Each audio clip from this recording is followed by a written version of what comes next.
Good afternoon and good evening, everyone. Welcome to Tata Literature Live, the 11th annual Mumbai International Litfest, and the first one to be completely digital, co-sponsored by Tata Steel and Tata Projects. This session is presented by Pheroza Jamshyd Godrej. Why does sleep elude some while others are out as soon as their heads hit the pillow? And why and how do people talk, walk, and even drive safely in their sleep? To talk about the bliss of a good night's sleep and the exhaustion and illnesses caused by the deprivation of it, I'd like to introduce consulting neurologist at Guy's and St. Thomas's Hospitals in London, where he leads one of Europe's largest clinical sleep services, and the author of The Secret World of Sleep and the Nocturnal Brain, Dr. Guy Leschziner. This session will be followed by a Q&A segment with the audience. So feel free to send in your questions, your responses through the comment section of your viewing platform, even during the conversation. Please welcome Dr. Guy. Thanks very much, Veronica. I'm delighted to be speaking at the Mumbai Litfest. I'm only disappointed not to be there with you in Mumbai. I'm going to be talking today about some of the strange and wonderful manifestations of sleep and its disorders. And I'm going to start off with this slide, which I hope you can all see. This is a painting dating back to 1781 by an Anglo-Swiss artist called Henry Fuseli, and it's named The Nightmare. This woman, this beautiful woman, should be in a gentle and quiet repose of sleep. But rather than it being a scene of pleasure, a scene of quiet, it is turned into a scene of nightmare by this grotesque demon sitting on top of her. And in the shadows is the horse's head with its bulging eyes, essentially a nightmare. The reason why I show this picture is because it's a very good representation of some of the things that we see in the sleep laboratory. Here at Guy's Hospital, we admit 10 patients every night to monitor them sleep. And what should be a nice, quiet laboratory, perhaps only punctuated by snores or people getting up in the middle of the night to go to the loo, instead is a scene of shouts, screams, people running out of doors, and experiences as are featured in this picture. Next slide, please.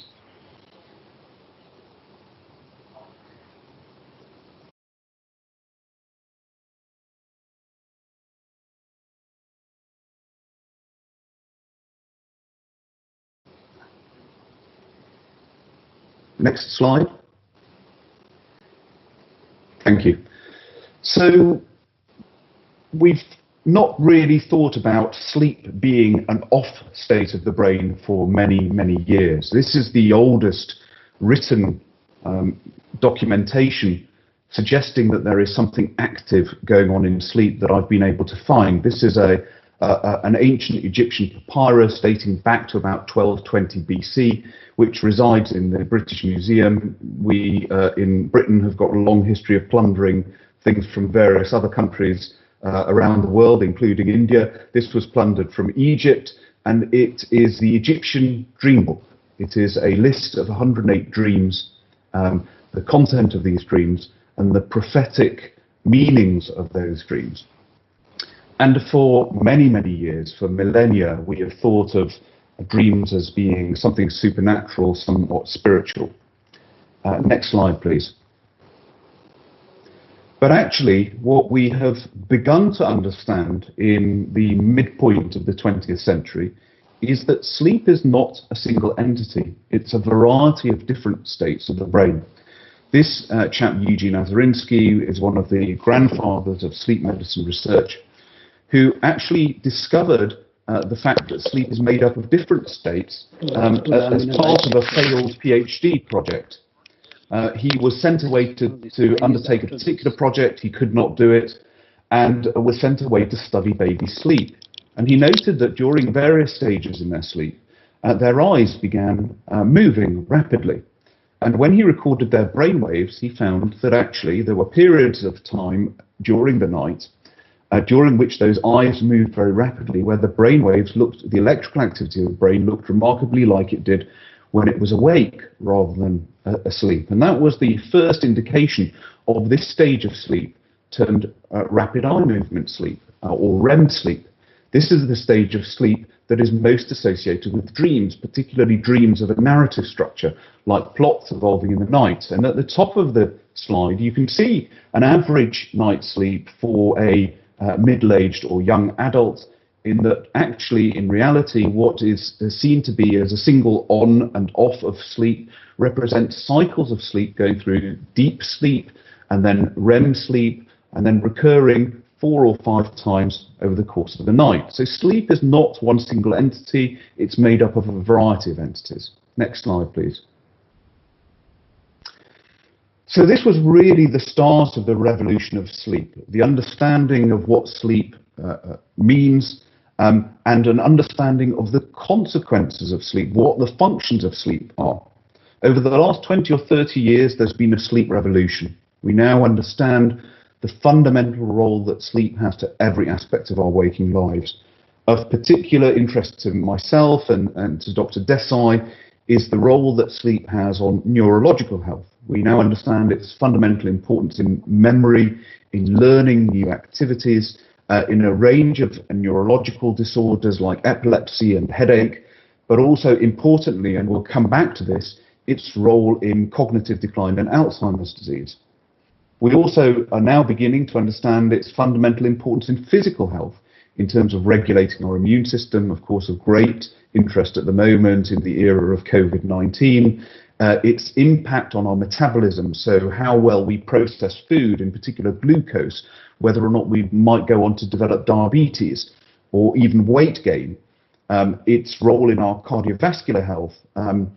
There is increasing evidence of the role of sleep, not only sleep, but also disruption of our internal biological rhythms, our circadian rhythms in cancer, and perhaps most importantly, the association between short sleep and increased risk of death. We're also beginning to understand its importance in maintaining our psychological health, mood, anxiety, and even risk of suicidality. Next slide, please. But what I'm particularly interested in is demonstrating what goes on in the brain during sleep. And I'm going to start off by introducing you to a patient of mine called Jackie. I'm going to read from my book briefly. Jackie is a grey-haired woman in her 70s, softly spoken with a ready laugh. She tells me of a time she went for a nighttime ride on her motorbike. She herself has no recollection of this moonlit ride, however, because she was asleep at the time. As well as her motorbike, she has driven her car in her sleep. Disconcerting to the extreme and almost implausible. Her doctor's response when she reported these events was to suggest an admission to an inpatient psychiatric secure unit, not an appealing option for Jackie. And it's for this reason she finds herself sitting in my clinic. At first, I was incredulous.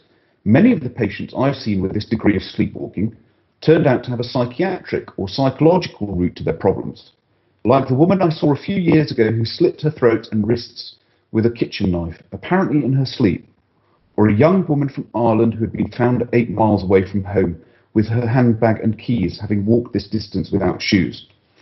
So Jackie's events did indeed turn out to have a biological explanation, and we determined that these events were a group of conditions called non-REM parasomnias. These are behaviours that arise from very deep sleep, conditions that some of you will have come across before. Next slide, please. Can we have video 1? This is a patient in a sleep laboratory who, to all intents and purposes, appears to be wide awake. But you'll see that he has a bandage on his head which is recording his brainwaves that demonstrates him to be in the very deepest stages of sleep. And this represents one of these non-REM parasomnias. One can term it a confusion and arousal, or if he were to get out of bed and actually walk, this would represent a condition called sleepwalking. Next slide, next video, please.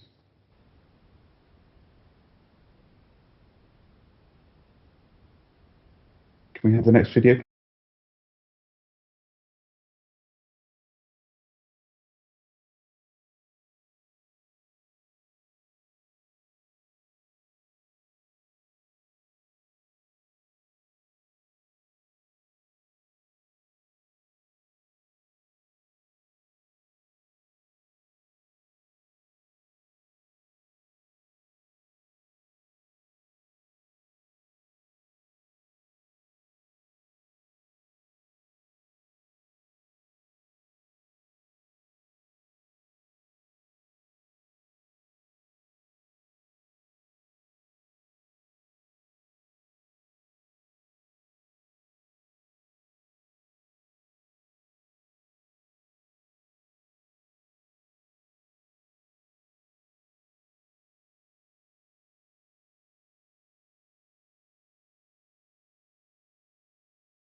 Next slide, thank you.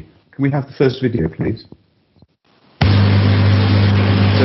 So this gentleman, you'll see, has got a thick bandage on his head, and under that bandage are electrodes recording his brain activity.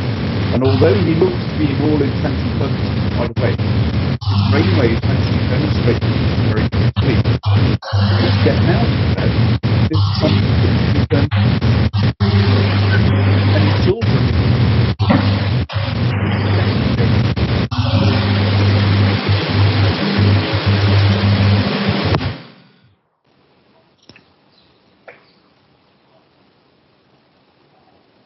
Please! No, Mum! No! Mum, stop! Mum, please stop me! If I press it, yes, I'm gonna die! No, you're not gonna die! No! Stop the video now, thank you. No!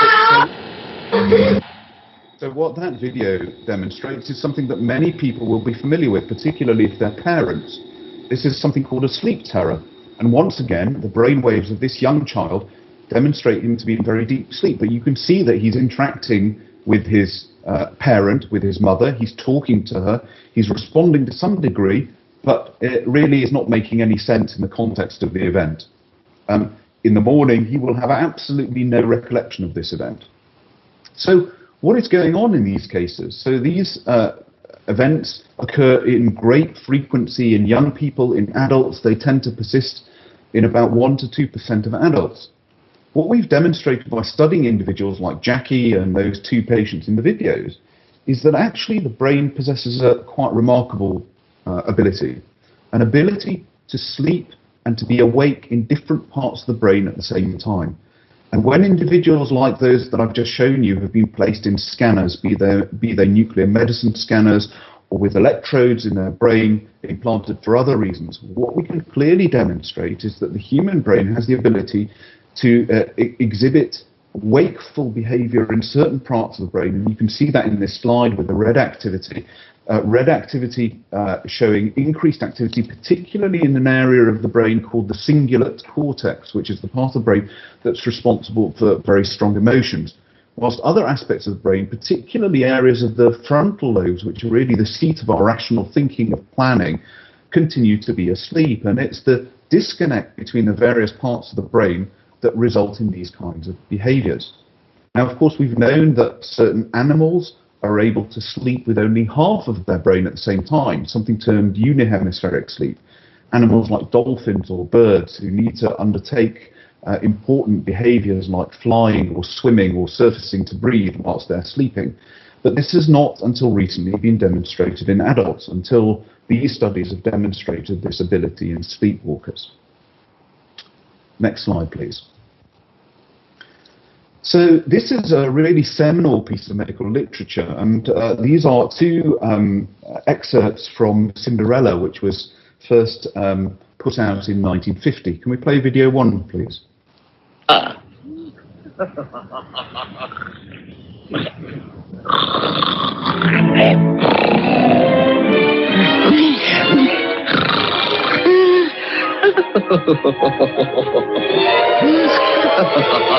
Next slide, next video, please.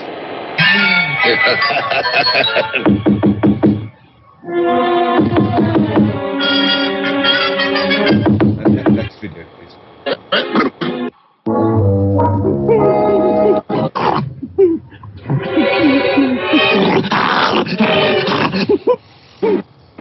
Bruno! Bruno!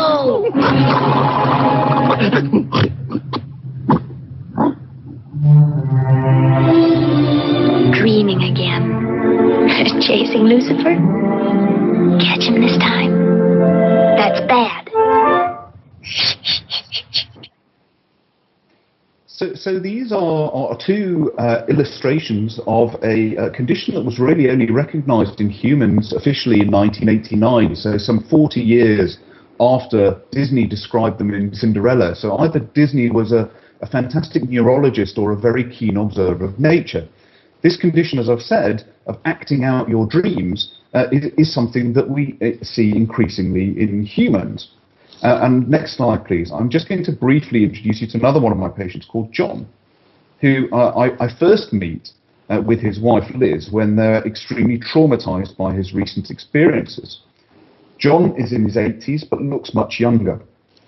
Liz sits next to him, elegant and equally gentle, trying to communicate her concern and the shock of what's been going on, mindful of upsetting John.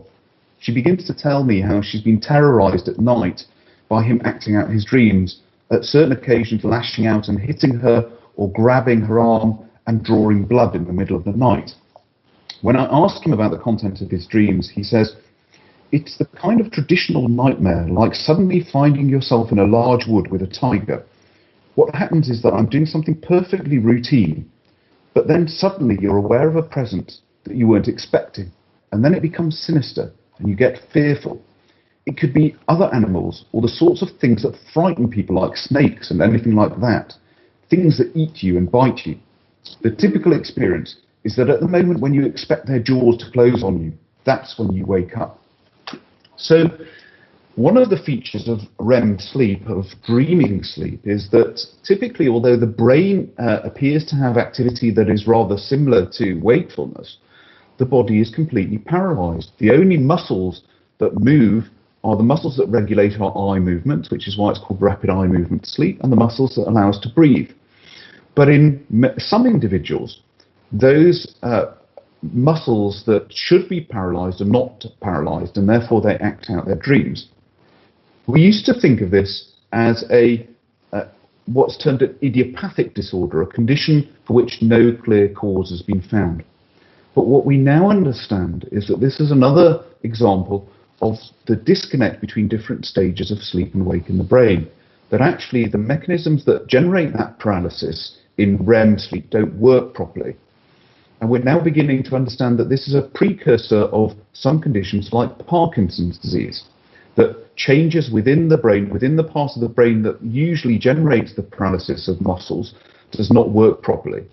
Now, this is a real window of opportunity for neurologists, because if we can identify individuals who are at risk, a very high risk of neurodegenerative disorders, of disorders that result in a degeneration of the brain, then that gives us an opportunity to intervene with drugs that may become available.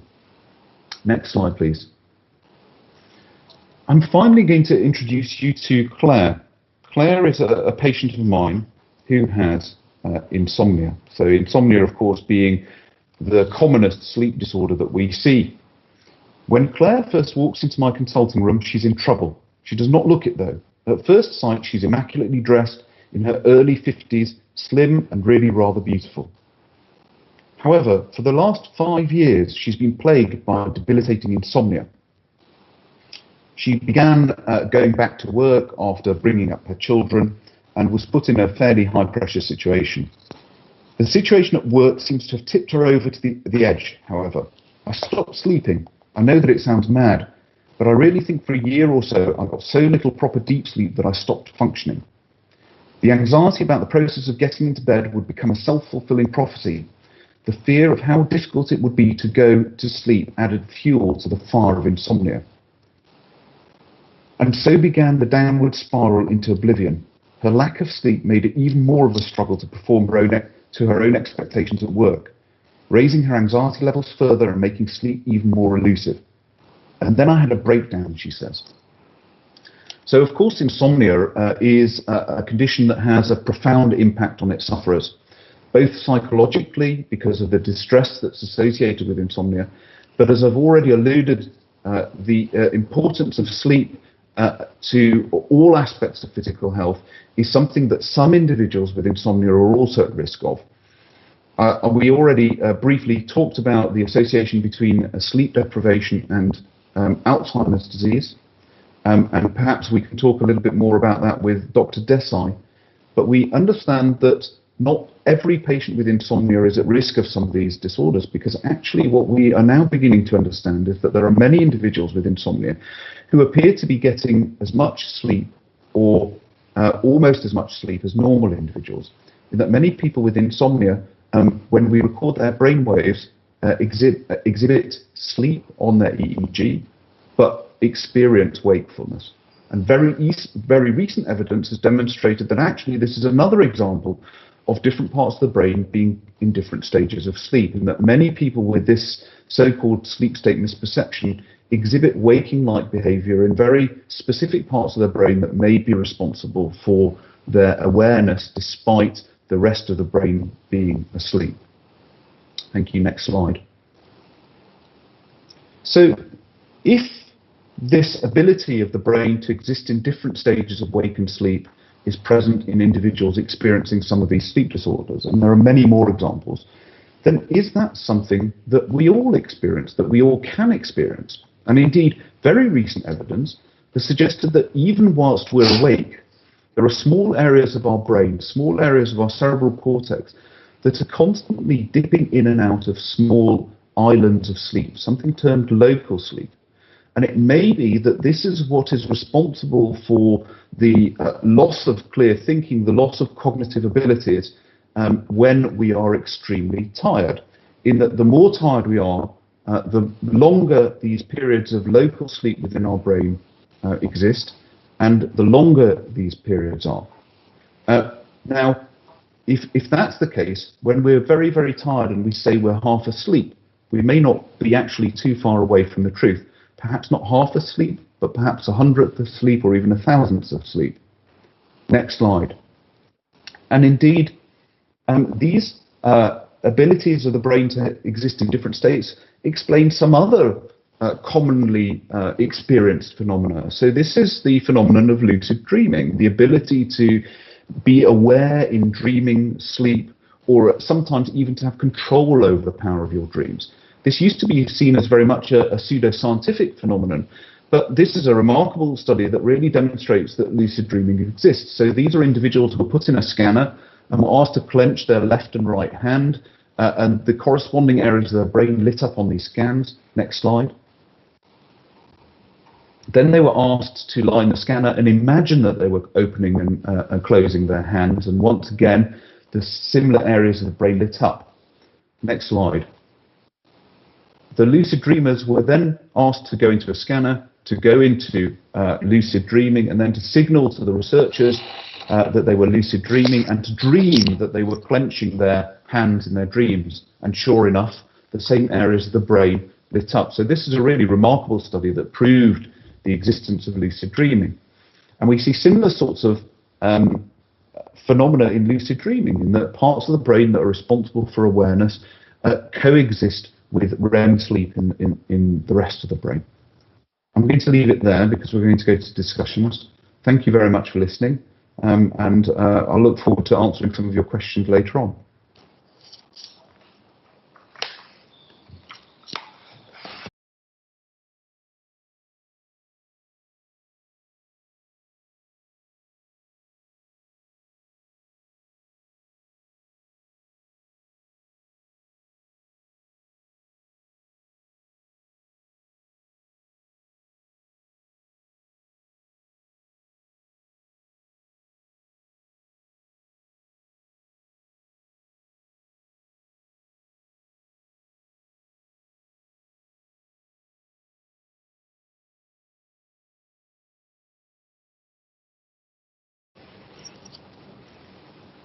Thank you so much, Dr. Guy, for that in-depth dive into all things sleep. Joining Dr. Leschziner now for a conversation is the epilepsy specialist and consulting neurologist at Jaslok Hospital and Research Center in Mumbai, where he's also the head of the Department of Neurology, Dr. Joy Desai. Presenting Dr. Guy Leschziner now in conversation with Dr. Joy Desai. Thank you, Veronica. It's a great honor and a singular privilege to be here today, this evening, with Dr. Leschziner. And Guy, I really enjoyed reading your book, and it's a remarkable compilation of very insightful and thought-provoking cases that you've put together. And I hope many people in the audience take the opportunity to find your book on bookshelves or maybe in PDF and actually go through it. We have about 15 minutes to discuss some of the thoughts that we as neurologists dealing with patients ought to be concerned about, and we ought to share them with our patients. In my very busy practice, in seeing people, I get the impression that perhaps we are sitting on an epidemic of sleep deprivation in true terms, because most of my patients, when they come to the clinic and talk to me about their ailments, often narrate that they don't sleep till about 12, and they're up till about 12:31 watching Netflix. They need something. I need something to relax, doctor. And most of them have a busy day the next morning in Mumbai. And I thought maybe you could, with your expertise, discuss with the audience and tell us why even an hour of sleep deprivation could prove to be, in the long run, over a lifespan or maybe over a decade, detrimental to various facets of health, cognition, weight, and other facets. Yes, I think you and I are seeing the same patients, actually, Joy. One of the fundamental issues with society, and I think that this is improving a little bit, but it's still a major issue, is that we don't appreciate what sleep does for us. You know, from a neurological perspective, the biggest anxiety that we as neurologists have is that sleep and sleep deprivation has been increasingly associated with Alzheimer's disease and other long-term neurodegenerative conditions causing cognitive dysfunction. Now, why that should be the case? Well, at least one explanation is that we know that there are channels within the brain that were relatively recently discovered called the glymphatic system, and we think that this system is responsible for cleansing the brain from toxins or metabolites that build up over the course of the day. And sleep is fundamental to the working, the normal working of this glymphatic system, in that when we hit deep sleep, those channels open up by about 60% and are responsible for increasing essentially the cleansing of the brain. And that even a single night's sleep deprivation can result in really quite significant changes to the levels of certain proteins that have been implicated in Alzheimer's disease and other associated conditions. If you multiply that by an hour a night over, as you say, a decade or two, then the implications for the brain are probably really quite serious. But of course, it's not just the brain. We also know that sleep deprivation dramatically alters how we process food. So it makes us intolerant of glucose. It causes our ability to process glucose much worse and can put us in a pre-diabetic state even after a night or two of sleep deprivation. It influences our diet, so how many calories we consume, and also how we process those calories, which has important implications not only for metabolic health, but also cardiac health and even risk of cancer. So the implications are really quite wide. The other concern I often encounter when dealing with patients is that we don't have a great awareness of what our daytime lifestyle could be doing to the physiology of our sleep. And one of the things that I like discussing with patients, and I believe we should bring this up here today, is that how do we proportion activities of daily living in our wakefulness? If we should have coffee, how much coffee should we be drinking? Up to what time of the day? Because we know that coffee is an antagonist of adenosine. It's a binder of the receptors for adenosine, which is a physiological neurotransmitter that's important for the induction of sleep. And the other concern I have is about alcohol, because many of my patients who love their whiskey and partying often narrate that alcohol makes them sleep better, especially when they've consumed alcohol late in the evening. But we do know as neurologists that alcohol actually has paradoxic effects on sleep physiology. Perhaps you could share with us your views on alcohol and coffee in the daytime and sleep health. So you're quite right, Joy. Alcohol is a sleep poison. So although people say that it's very good at getting them off to sleep, unfortunately it has some really negative consequences on the quality of sleep. So it directly causes disruption of sleep, but it also worsens other aspects of sleep, including things like obstructive sleep apnea, which is when people's airways are partially or completely obstructed in sleep. It manifests in very loud snoring, disruption to sleep quality, and also has consequences on things like cardiovascular health. It's also directly been implicated in obstructive sleep apnea.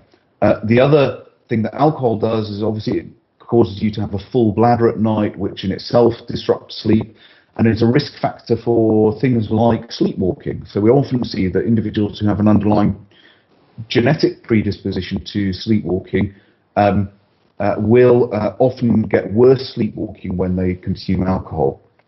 With regard to coffee, yes, people are aware of the fact that coffee can disrupt sleep. Now, it's important to understand that that's not the case for everybody. There is a very small percentage of the population who carry particular genetic factors that make their sleep relatively resistant to coffee. But by and large, caffeine is a very good inducer of insomnia and fragmentation of sleep. Now, people sometimes say to me, well, I only drink coffee until 3 or 4 o'clock in the afternoon. But if they're drinking 6 or 7 coffees before then there will be significant caffeine in their system before they go to bed. So it's important to understand that the disruption of your sleep by caffeine is a function, but both of the time that you drink the coffee, but also how much of the coffee you consume. So my general advice is if you're having difficulties with your sleep, then you should limit all caffeine to lunchtime and no later, and try and minimize your absolute caffeine intake as well. And some of our patients, when we talk about sleep hygiene and have a kind of lay understanding and say, no, doctor, my sleep is fine. I may be sleeping at 2 o'clock, but I wake up at 9:30 and 10. So I get my full hours of sleep, doctor. I don't think my sleep is an issue here. And we all know that there is a clock in the brain, in the hypothalamus, in a region called the suprachiasmatic nucleus. It works as a kind of Kapellmeister of different clocks, and we know that there are more than 220 clocks in different body parts. And the brain and the body is doing something significantly important while we are sleeping. And as scientists, we are now coming to the realization that if one doesn't sleep in synchrony with the daylight cycle, that means sleep onset within about 4 hours from sunset, or maybe 4.5 hours from sunset, and waking with sunrise, we might be disrupting nature's way of promoting health benefits. And I wonder whether you'd like to tell the audience here today about the circadian rhythms and how we've understood that they have profound effects on health-giving properties of rejuvenation that occur in sleep, and how if we sleep out of sync with the daylight cycles in a modern time, we might be playing with fire in terms of the long-term effects on our health. Yes, absolutely. Disruption of circadian rhythms is thought to be of much importance that the World Health Organization has added shift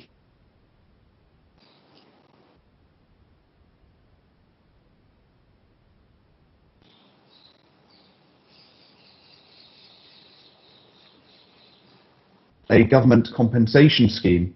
Sorry, I've frozen. Can you still hear me, Joy? Yes, I can hear you. For a minute, I think we lost one bit of your sentence, but I can hear you now.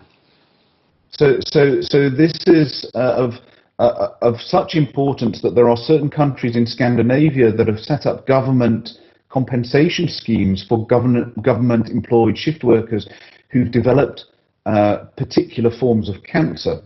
Now, of course, we don't fully understand why disruption of our circadian rhythms should be so important, but there are some indications that, for example, melatonin, which is a hormone that the brain secretes, that is one of the fundamentally important regulators of our circadian rhythm, and also a marker of our circadian rhythm, may have important antioxidant, important anti-cancer properties. And by sleeping out of sync with our internal body clock, that might be having an important impact on the amount of melatonin that we're exposed to at night. But there is another theory, it's perhaps becoming a bit more than a theory.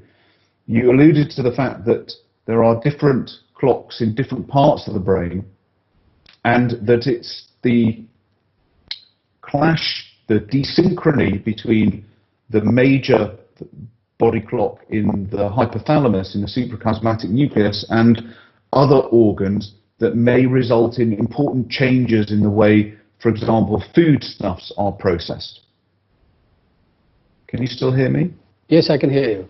Yeah, I'm sorry. I think the video is frozen. Yes, I think there is a little lag on the video. And Right. my growing concern at times, when I encounter patients, is that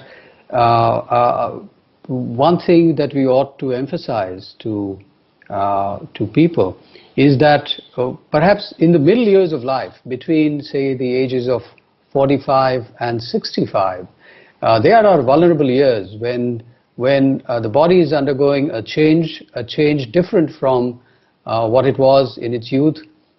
Sleep changes, our habits change, and in that time, between 45 and 65, if we do not invest in sleep health and try and promote optimal sleep hygiene in terms of the hours we sleep, the way we sleep, the discipline with which we sleep, perhaps it might be setting the foundation for health in our geriatric years.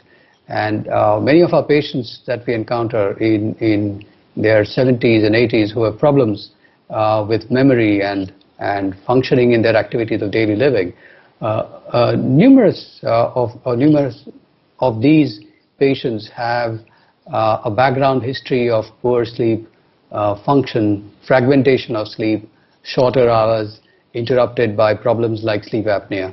And I wonder what your thoughts are on how we could promote this in society, an effort to make our societies more in sync with what nature is actually trying to tell us. I think you've made an incredibly valid point.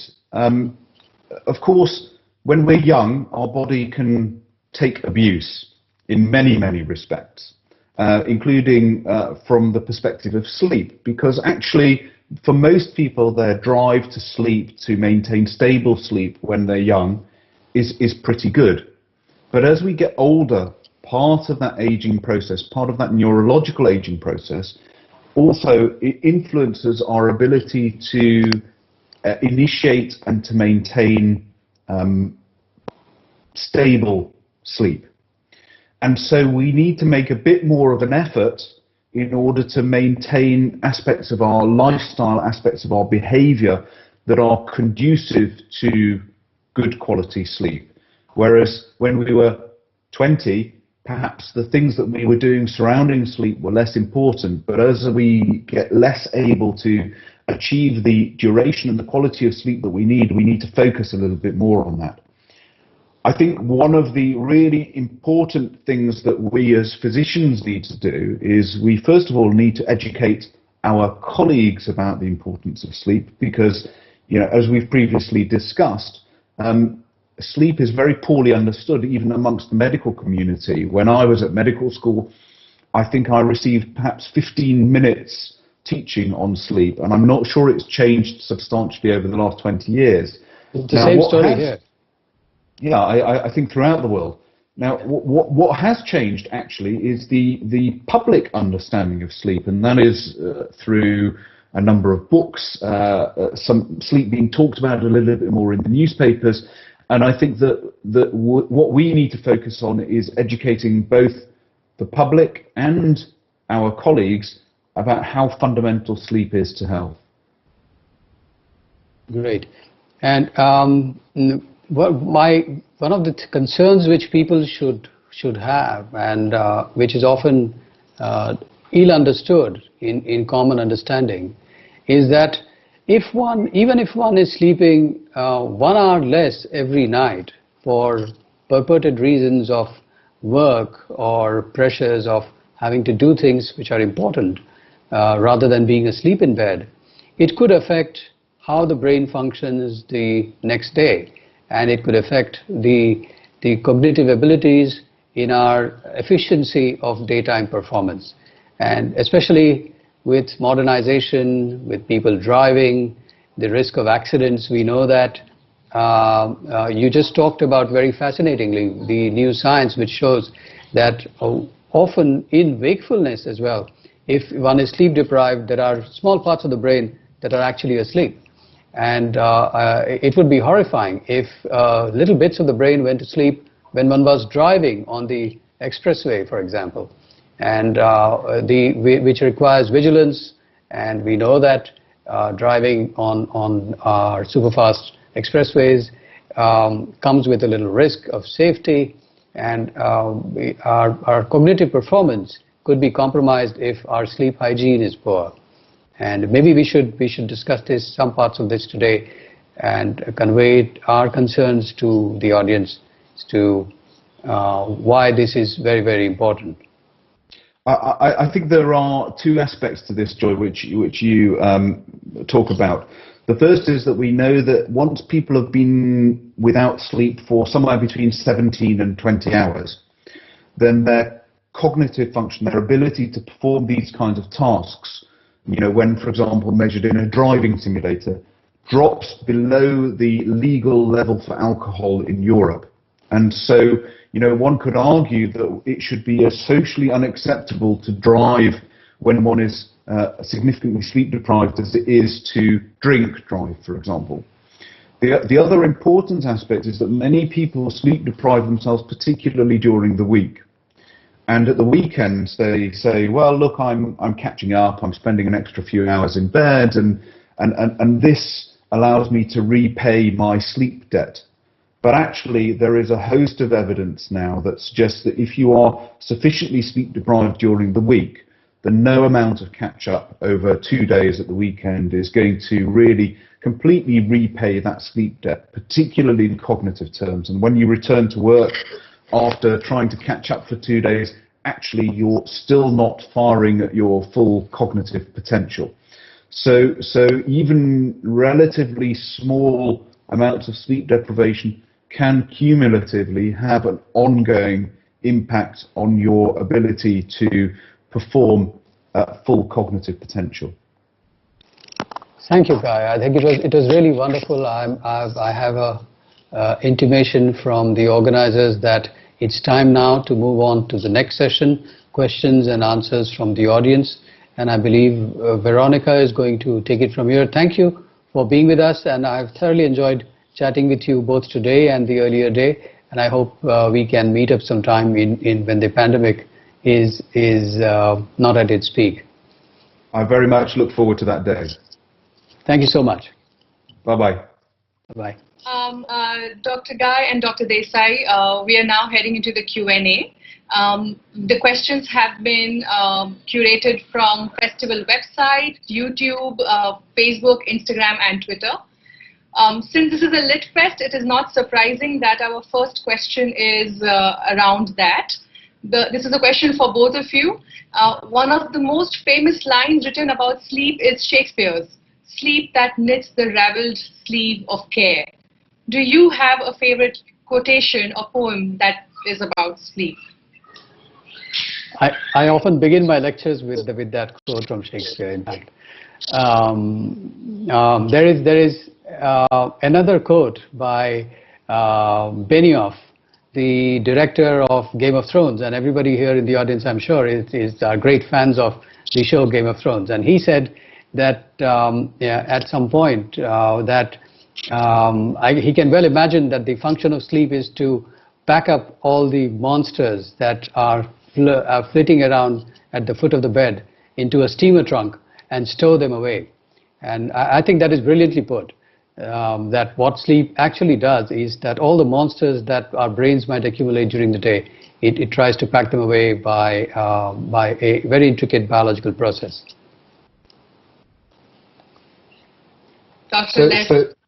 So I think that, as Joy says, that quote is often used in presentations. I have to say that for me, sleep and sleep medicine is a very visual, very visual experience. And if you talk to people who have some of these sleep disorders, lots of hallucinations, visual or auditory experiences. And so I tend to rely on, there's such rich art surrounding sleep. One of my colleagues over in Yale has recently published a book on sleep and art with, representations of sleep throughout the ages. And some of these, like The Nightmare, which I started my presentation off, are usually the direction in which I go in, because they really illustrate the phenomena that people describe so beautifully. I was reminded of Daphne du Maurier's Rebecca when you were talking about Jackie and sleepwalking. And as you know, Mr. De Winters in the novel has been a sleepwalker since the time that he meets the heroine in the book. And I think the novelization has now, the novel has actually found form in the form of a Netflix movie. So those who don't want to read the book can also look that up. But clearly, sleepwalking and its observational peculiarities have been a part of literature lore for many years. Dr. Guy, there's a question for you from Sudhanshu. He's asking, what can I do to improve the quality of my sleep? And is it advisable to take a standard sleeping pill rather than having trouble sleeping? So the issue. Sorry. Yeah. Go ahead, Guy. First of all, it depends what the problem with your sleep is, because obviously sleep and its problems can manifest in lots of different ways and can have a lot of underlying explanations. As I've already said, one of the commonest things that people experience is insomnia, and if one is suffering from insomnia, then certainly the first thing that one should not be doing is reaching for a sleeping pill. Whereas before, if you went to a doctor and you said, I'm having difficulty sleeping, the first thing that they would reach for is the prescription pad we know that there are a number of particular issues that are associated with taking a drug to try and help you sleep. Many of these drugs are addictive, either from a psychological or from a physical perspective. They can result in significant grogginess in the morning, and in fact one of the most widely prescribed pills is very strongly associated with an increased risk of road traffic accidents in the morning, for example. And perhaps of most concern, many of the pills that are routinely used to help people sleep have now in themselves been associated with cognitive decline and conditions like Alzheimer's disease. So actually, in the last 15 or 20 years, there's been a sea change in terms of how insomnia is treated, and we're now very much moving towards non-drug-based techniques, techniques that are largely based on treatments like cognitive behavioral therapy, which have demonstrated themselves to be as effective as sleeping tablets in terms of restoring sleep, but probably more effective in the long term at maintaining good quality sleep. So I certainly wouldn't be recommending reaching for a sleeping tablet as your first port of call.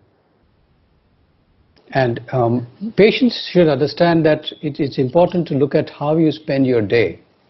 And there has to be a diary of what are the things that you do from morning to evening, and what are the things that you're actually doing before you go to bed. And at this juncture, maybe, Guy, would you share with us your thoughts on what we think is the risk of exposure to blue light, screens and screen time late in the evening, and what the science community is trying to figure out in terms of health? So what Joy is talking about is that we know that our circadian rhythm is influenced by a variety of external factors, including most potent is blue light or sunlight, which is very rich in blue light. Exposure to blue light, and unfortunately many of the gadgets that we use on a regular basis, like mobile phones or tablets, are very rich in blue light. And if we expose ourselves to blue light in the evening, then what that does is it's very potent at suppressing our brain's secretion of melatonin, which is a chemical signal to the brain and indeed the rest of the body that it's time to go to sleep. So essentially what you're doing is you're hindering your brain's own ability, its own drive to go to sleep by exposing yourself to light in the evenings. It's probably not only through that mechanism that using devices is going to hinder your sleep. We also know that obviously watching films, surfing the internet, looking at Twitter while you're in bed at night has a fundamental effect on your level of awakeness and level of arousal, and that in itself, that mental change, is not very conducive to sleep either. And the other thing that it does is it very potently strengthens the psychological association that you have with bed and something other than sleep.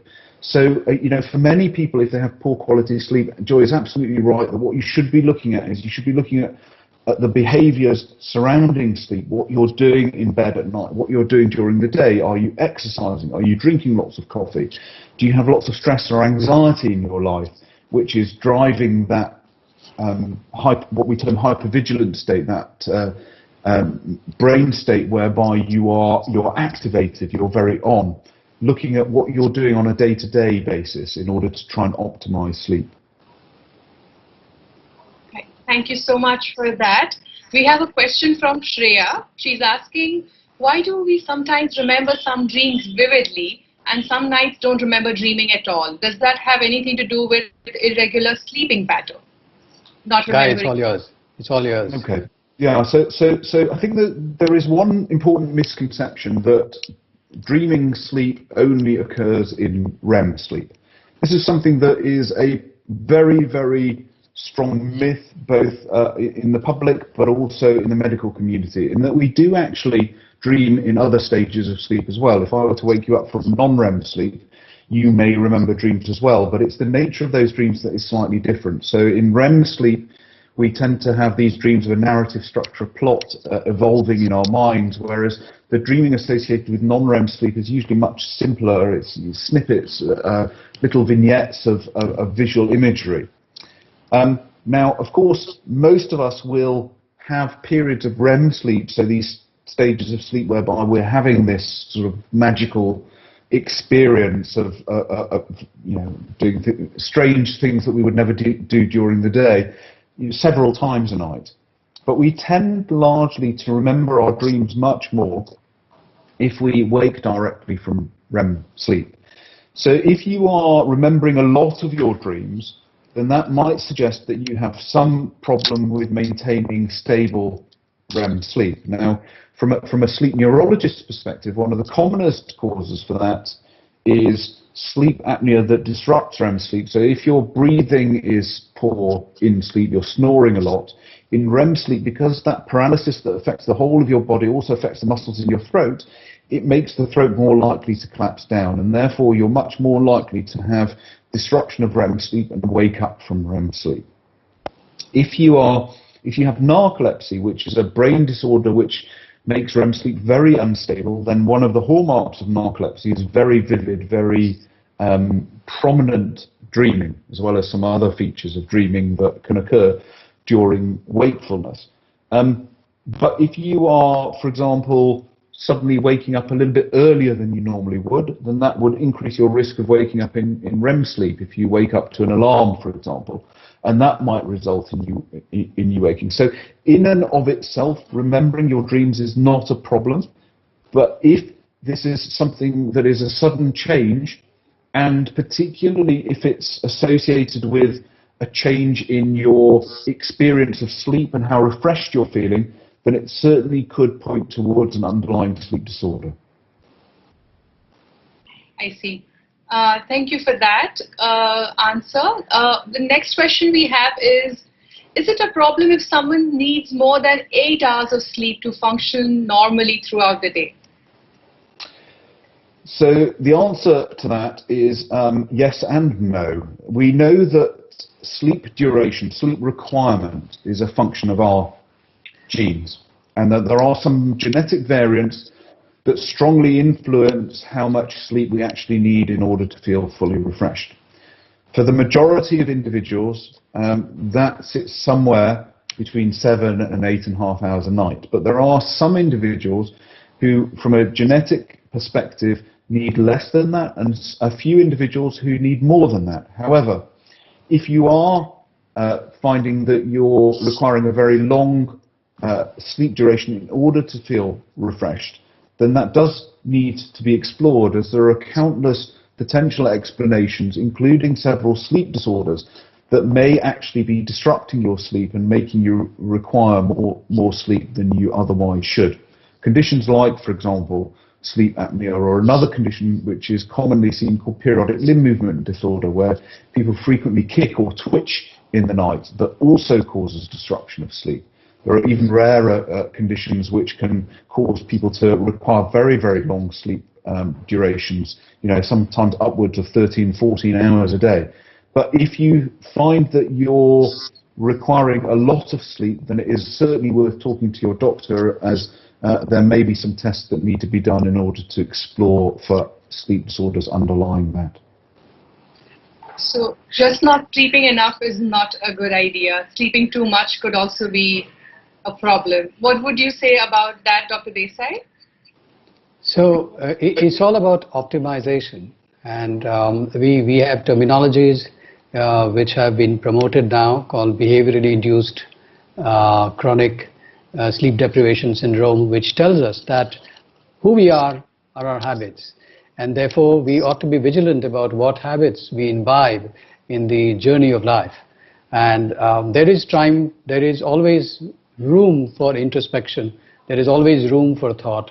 If we are sitting here today discussing sleep in a literature forum, then it ought to make us sit up and ask ourselves a question, that am I doing the right things in my daytime to make sure that I sleep well at night?